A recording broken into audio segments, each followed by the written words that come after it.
Nous allons faire une première lecture dans le livre du prophète Ésaïe, au chapitre 40, d'abord, chapitre 40 et verset 27. Ésaïe, chapitre 40, verset 27. Pourquoi dis-tu, Jacob? Pourquoi dis-tu, Israël, ma destinée est cachée devant l'Éternel. Mon droit passe inaperçu devant mon Dieu. Ne le sais-tu pas? Ne l'as-tu pas appris? C'est le Dieu d'éternité, l'Éternel, qui a créé les extrémités de la terre. Il ne se fatigue point, il ne se lasse point. On ne peut sonder son intelligence. Il donne de la force à celui qui est fatigué, et il augmente la vigueur de celui qui tombe en défaillance. Les adolescents se fatiguent et se lassent, et les jeunes hommes chancellent. Mais ceux qui se confient en l'Éternel renouvellent leur force. Ils prennent le vol comme les aigles, ils courent et ne se lassent point, ils marchent et ne se fatiguent point. Dans le chapitre suivant, au chapitre 41 par conséquent, nous lirons au verset 8, versets 8 à 10. « Mais toi, Israël, mon serviteur, Jacob que j'ai choisi, race d'Abraham que j'ai aimé, toi que j'ai pris aux extrémités de la terre, et que j'ai appelé d'une contrée lointaine, à qui j'ai dit, tu es mon serviteur, je te choisis et ne te rejette point. Ne crains rien, car je suis avec toi. Ne promène pas des regards inquiets, car je suis ton Dieu. Je te fortifie, je viens à ton secours, je te soutiens de ma droite triomphante. » Et enfin, dans le Nouveau Testament, nous lirons dans l'épître aux Éphésiens, au chapitre 6 des Éphésiens, simplement le verset 10. Le verset 10. Éphésiens, chapitre 6, verset 10. « Au reste, fortifiez-vous dans le Seigneur et par sa force toute puissante. » Il y a là, vous voyez, un commandement de Dieu. Fortifiez-vous dans le Seigneur et par sa force toute puissante. Ce commandement ne nous étonne pas, il n'est pas même particulier à l'Alliance nouvelle, car dans l'Ancien Testament, c'était cette même recommandation que Dieu adressait à ses serviteurs. Josué, par exemple, fortifie-toi et prends bon courage. Fortifie-toi. Ainsi, Dieu désire que nous soyons forts. Lui-même nous donne la force dont nous avons besoin. Israël, à certains moments de son histoire, s'est plaint de manquer de force et de ne plus voir l'action de Dieu. Lorsque nous lisons le prophète Ésaïe au chapitre 49, par exemple, 54, nous voyons que cela est arrivé plus d'une fois. Et Dieu même, dans le chapitre 54 d'Ésaïe, Dieu reconnaît qu'à certains moments il a voilé sa face à l'égard de son peuple. Mais cela n'était que momentané.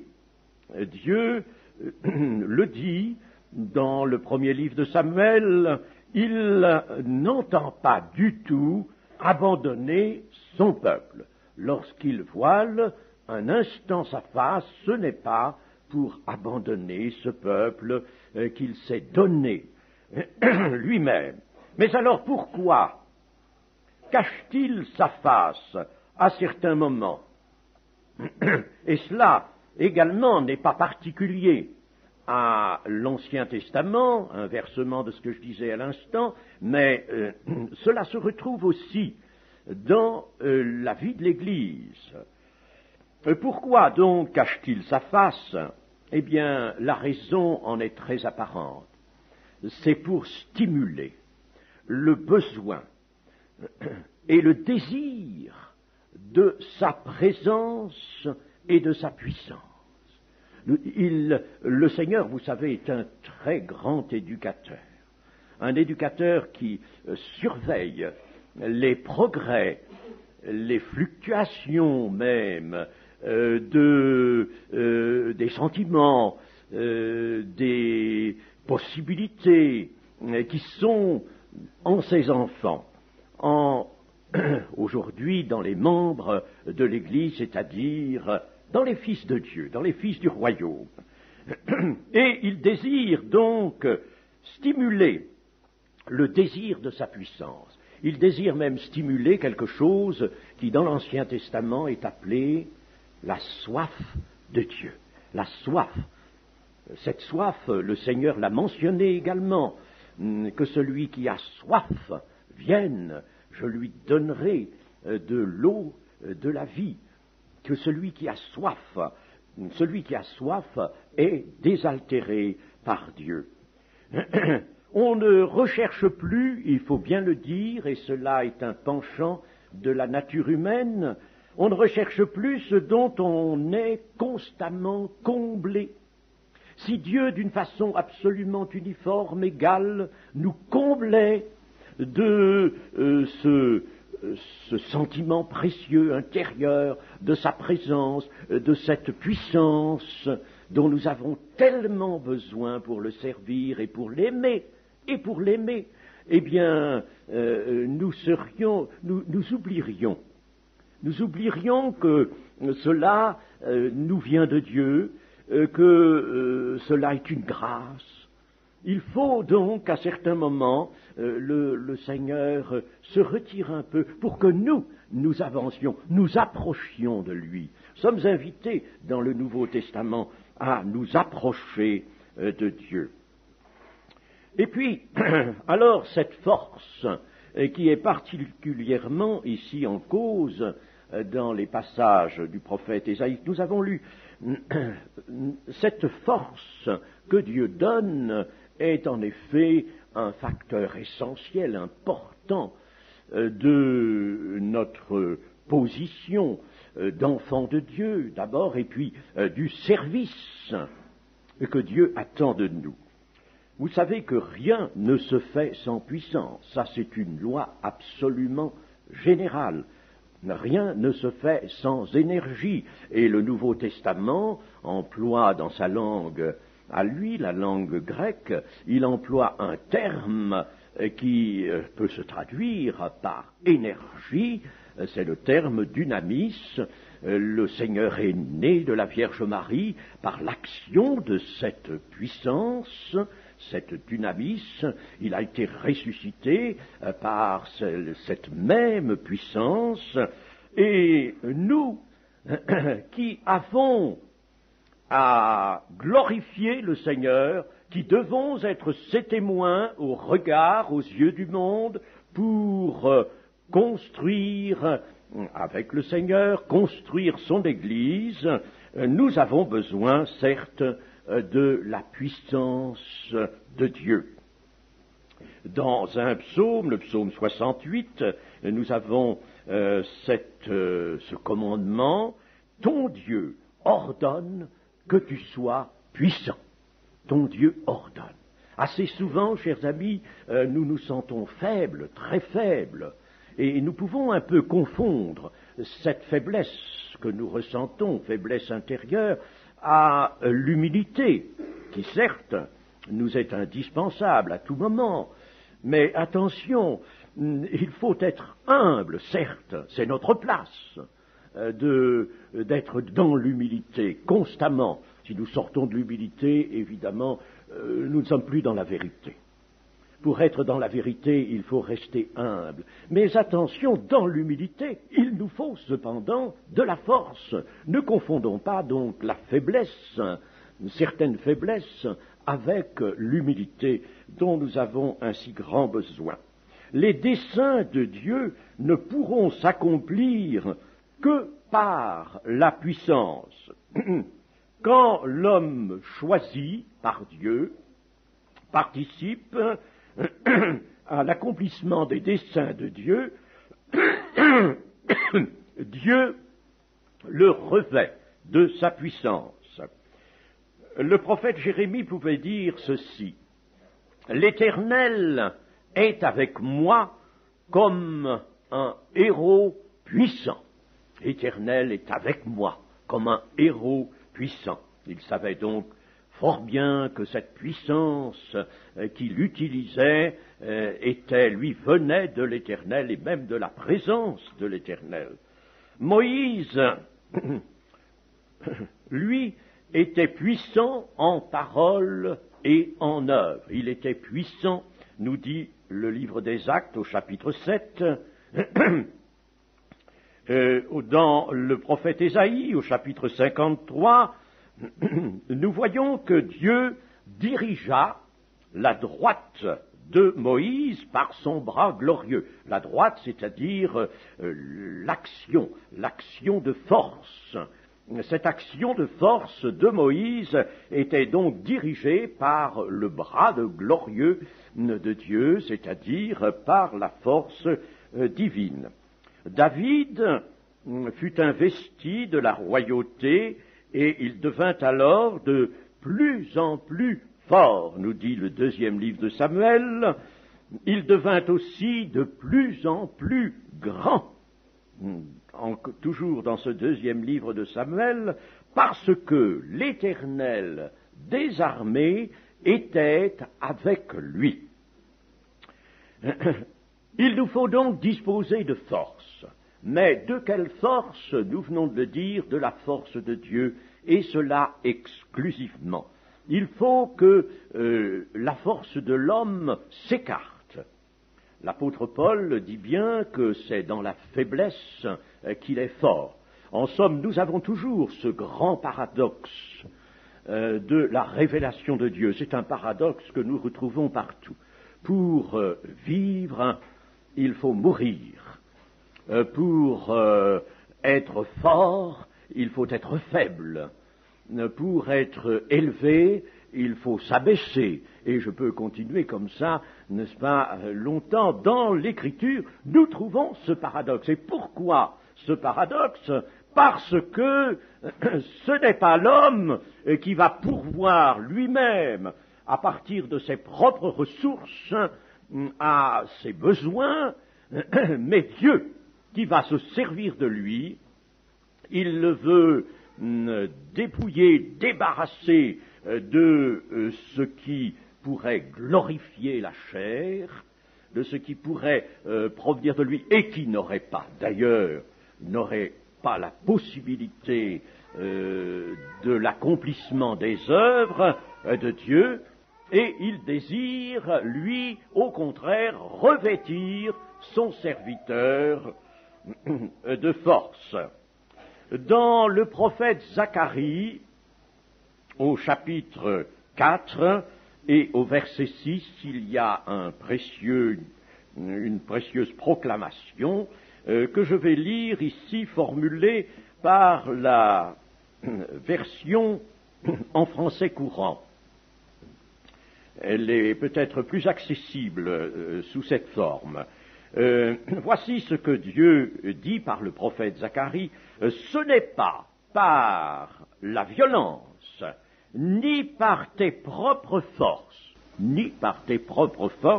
que tu accompliras ta tâche, mais c'est grâce à mon esprit. Ce n'est ni par force, ni par puissance, mais par mon esprit, dans la version seconde, n'est-ce pas? Mais là, c'est peut-être plus explicite. Ce n'est pas par la violence, ni par tes propres forces que tu accompliras ta tâche, mais c'est grâce à mon esprit. Pourquoi Dieu, donc, écarte-t-il toute autre force que la sienne? Tout à l'heure, nous avions mis en avant une explication sur ce comportement du Seigneur à certains moments de se retirer, de voiler sa face. Et maintenant, nous voudrions aussi nous tenir informés de la raison pour laquelle le Seigneur écarte toute autre force que la sienne pour l'accomplissement des œuvres de Dieu. L'homme, surtout dans l'Église, vous voyez, l'homme qui appartient au Seigneur doit participer aux œuvres de Dieu. Vous savez que l'épître aux Éphésiens porte ceci: nous avons été créés en Christ pour de bonnes œuvres que Dieu a préparées d'avance afin que nous les accomplissions. Des bonnes œuvres préparées d'avance. Exactement ce qui a eu lieu lors du ministère du Seigneur Jésus sur la terre. Le Seigneur Jésus voyait les œuvres. Il les accomplissait sur la terre, mais il voyait les œuvres, le Père les lui montrait, et il les accomplissait. Il en est exactement de même aujourd'hui. Les œuvres que nous avons à faire, les œuvres qui peuvent véritablement travailler à l'accroissement de l'Église, eh bien, ces œuvres, il faut que Dieu nous les indique, nous les montre.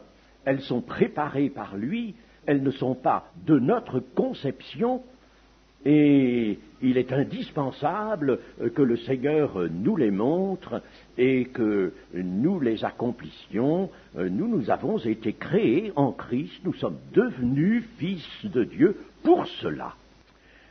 Dans une période de réveil, lorsqu'on traverse, vraiment, je dis traverse parce que, fort malheureusement, les périodes de réveil ont un commencement et une fin.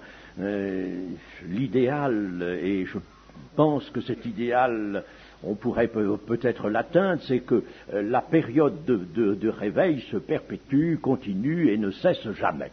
Mais dans une période de réveil, j'en ai connu une, alors là, ce que je viens de rappeler est absolument manifeste. C'est extraordinaire. On sent bien que l'homme accomplit vraiment les œuvres que Dieu lui a préparées à l'avance. Ce n'est pas lui qui en décide, même à raison des principes généraux, des enseignements qu'il a, des commandements de Dieu. Non, chaque partie de l'œuvre à accomplir lui est montrée dans une période de réveil. Et c'est alors que ces œuvres ont une puissance et un développement extraordinaire. Mais pourquoi Dieu veut-il donc que ce soit sa force à lui, sa seule force, qui puisse contribuer à l'accomplissement de ses œuvres? Eh bien, les œuvres de Dieu utilisent forcément, il ne peut pas en être autrement, le pouvoir régénérateur. Lorsque nous travaillons avec le Seigneur, nous sommes ouvriers avec Dieu, nous utilisons le pouvoir régénérateur de Dieu. Nous l'utilisons. L'apôtre Paul n'avait pas de retenue lorsqu'il disait qu'il engendrait, que des âmes avaient été engendrées par lui. Il avait utilisé le pouvoir régénérateur, donc le pouvoir créateur de Dieu. Et ce pouvoir, seul l'Esprit de Dieu peut le mettre en action.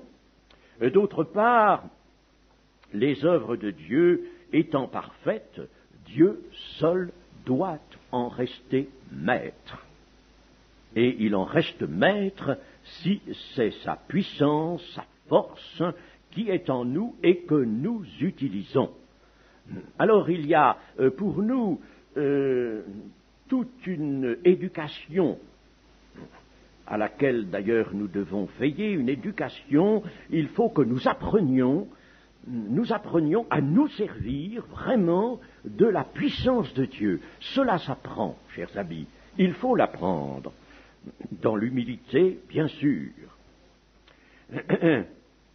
Dans le psaume 86 et au verset 8, l'on peut lire ceci: « Rien ne ressemble à tes œuvres, Seigneur. » Rien ne ressemble. Ce sont les œuvres de Dieu, des œuvres utilisant le pouvoir régénérateur de Dieu. Par conséquent, rien ne peut ressembler aux œuvres de Dieu, ces œuvres ne pouvant donc s'accomplir que par la puissance de Dieu. Non seulement sa direction, non seulement sa conception, la conception de Dieu, sa direction, mais aussi sa puissance.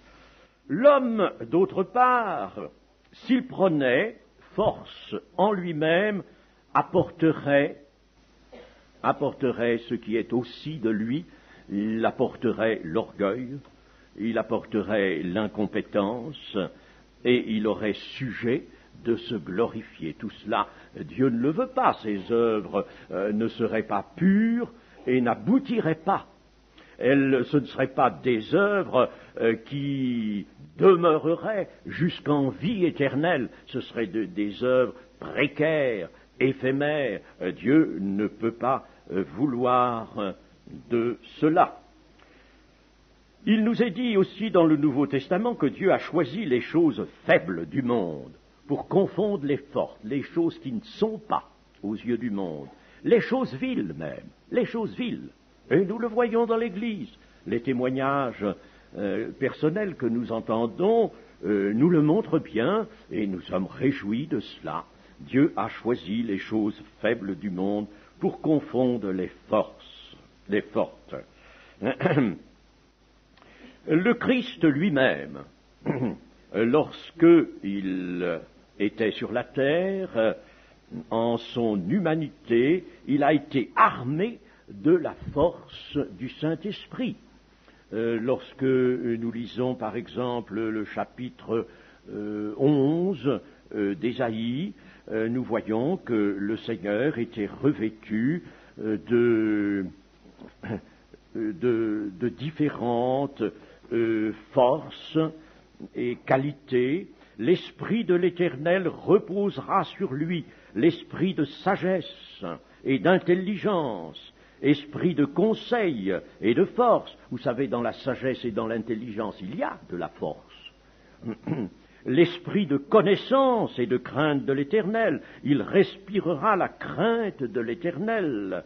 Et dans l'Évangile selon Luc, chose qui peut peut-être surprendre au premier moment, dans le chapitre 4, chapitre 3 même de Luc déjà, au verset 22, nous avons ceci, verset 21, « Tout le peuple se faisant baptiser, Jésus fut aussi baptisé. Pendant qu'il priait, le ciel s'ouvrit et le Saint-Esprit descendit sur lui sous une forme corporelle comme une colombe. Et une voix fit entendre du ciel ces paroles, « Tu es mon Fils bien-aimé, en toi j'ai mis toute mon affection. » Au chapitre 4, verset 1, Jésus, rempli du Saint-Esprit, revint du Jourdain, et il fut conduit par l'Esprit dans le désert, rempli du Saint-Esprit.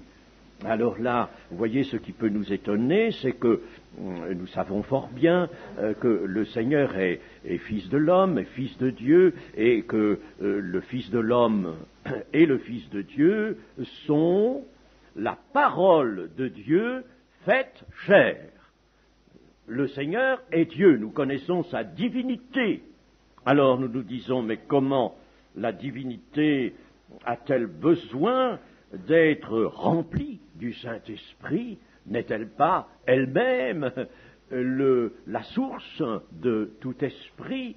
Le Dieu est le Père des Lumières, le Père des esprits.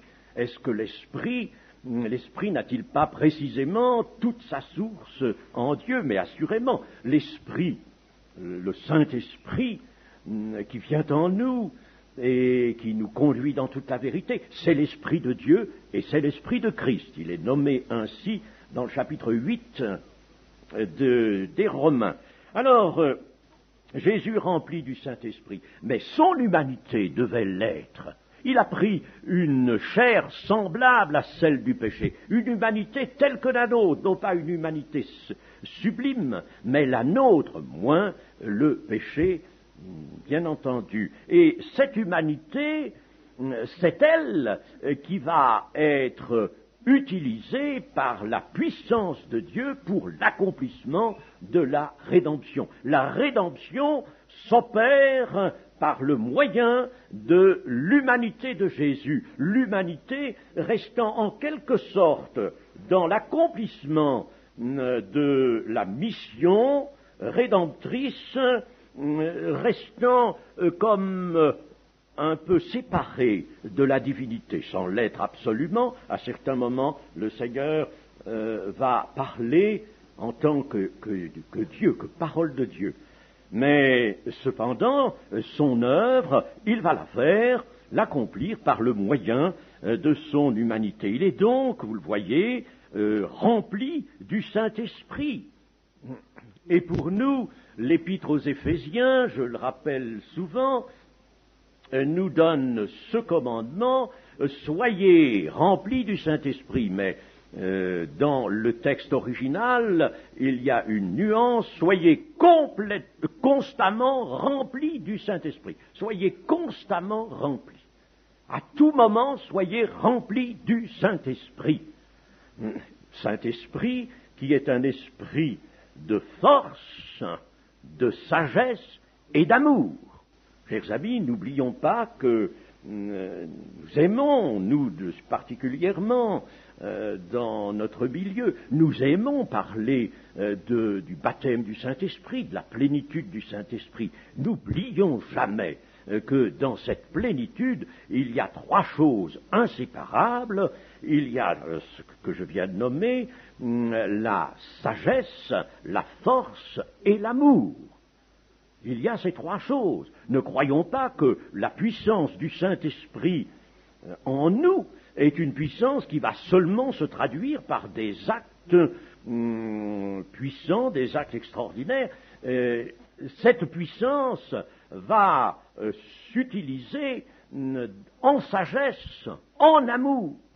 Vous savez que dans l'exercice de la miséricorde de Dieu, ce qui est l'amour en action, l'exercice de la miséricorde de Dieu, nous avons besoin d'une puissance, d'une grande puissance, et l'amour lui-même apporte de la puissance.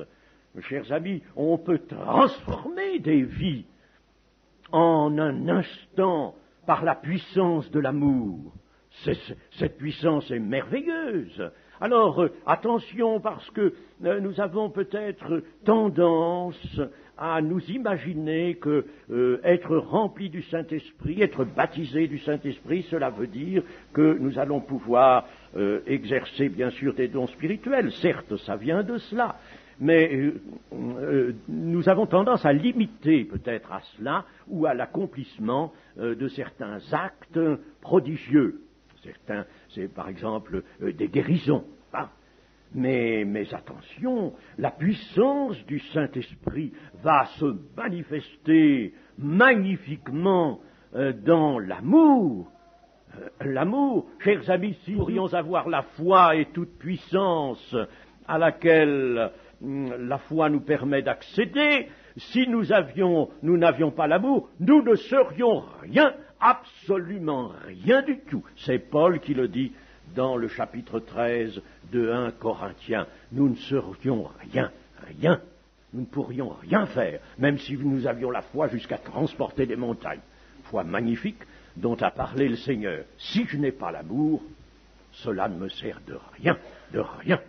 Ah, chers amis, comme cette puissance de l'amour est magnifique.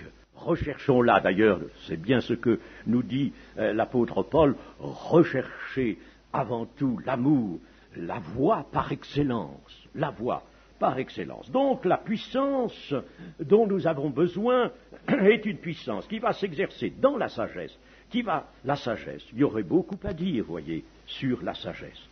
Je crois que ça nous manque, soyons sincères, soyons humbles. La sagesse nous manque, nous avons beaucoup à progresser dans ce sens-là, beaucoup à apprendre. La sagesse et l'intelligence spirituelle. Et là aussi, la force de Dieu se manifeste. Là aussi, il entend renouveler la force chaque matin.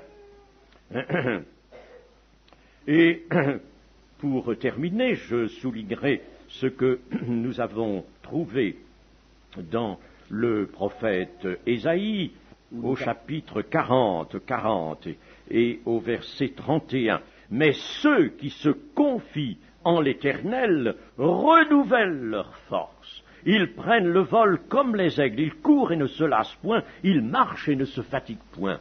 Disposez vraiment de ce potentiel-là. Qu'est-ce que vous en pensez, chers frères et sœurs, chers amis?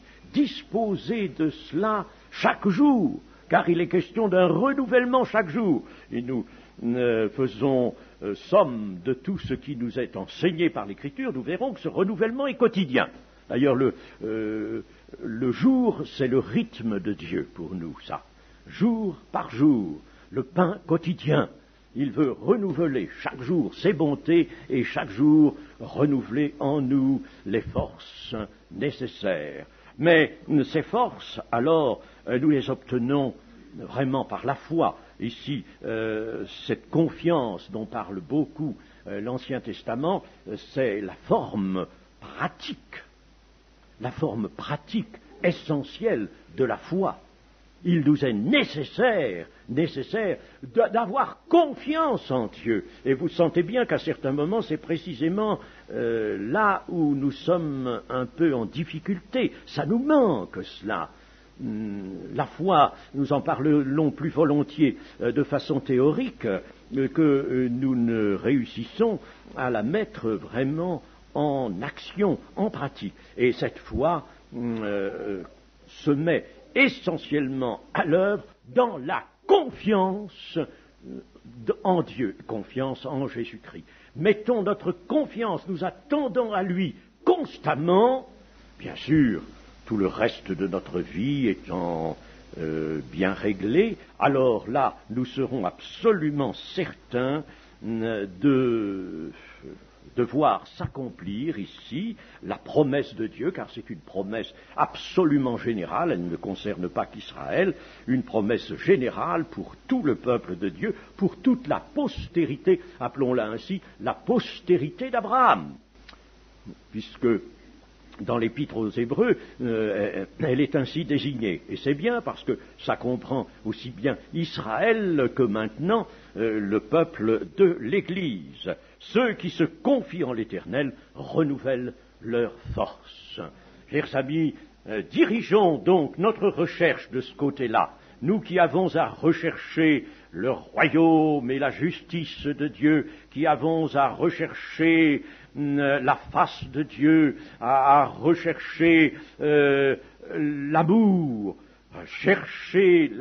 rechercher l'amour au-dessus de toute chose. Nous avons à rechercher ces choses, à rechercher la force et les directions divines pour servir Dieu. Y a-t-il quelque chose qui puisse nous intéresser au-dessus de cela? Servir Dieu? Ne sommes-nous pas nés de nouveau pour servir Dieu? Oui. Alors il nous faut ce renouvellement de force, et Dieu nous l'accorde, Dieu nous le promet. Que nous demande-t-il?